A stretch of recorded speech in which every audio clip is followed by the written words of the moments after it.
National highway NH-12 এই মুহূর্তে পুরো বন্ধ, সড়ক বন্ধ, কারণ সেখানে বিক্ষোভ প্রদর্শন হচ্ছে, র্যালি, পুলিশ সবাই আছে এবং ওয়াকআপ কমিটি মুসলিমদের কিছু দাবি মানা হয়নি এবং সেই জন্য তারা বিক্ষোভ করছে।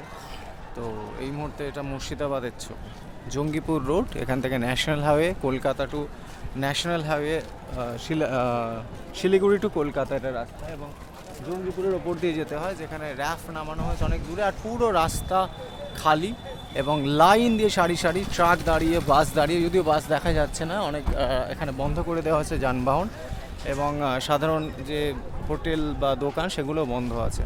এখান থেকে যতটা চোখ যাচ্ছে দেখা যাচ্ছে সেই দূরে এইখানটা প্রদর্শন হচ্ছে, এবং আমার যাওয়াটা সম্ভব হচ্ছে না মোবাইল নিয়ে, ভাঙচুর চলছে এবং মেন রাস্তার ওপরে কিছু নিউজ চ্যানেল থেকে বোধহয় দেখানো হচ্ছে ঘটনাটা। আমি এই মুহূর্তে দাঁড়িয়ে আছি জঙ্গিপুরে, মুর্শিদাবাদে। যেহেতু নিউজ রিপোর্টিং করে একটা প্যাশন ছিল এবং সেটা ছেড়ে দিয়েছি, সেজন্য এটা দেখে আর থাকতে পারলাম না, ভিডিওটা করতেই হলো, সাহস নেই, কারণ এখানে মোবাইল দেখে ভেঙে দেওয়া হচ্ছে। তাও আপনাদের জানানোটা দরকার ছিল। এটা ন্যাশনাল হাইওয়ে, এটা অ্যাভয়েড করবেন, এদিকে আসবেন না। শিলিগুড়ি থেকে সোজা NH-12 ব্লক আছে, তো প্লিজ এদিকে আসবেন না। পুলিশ দাঁড়িয়ে দেখছে কিন্তু চুপচাপ।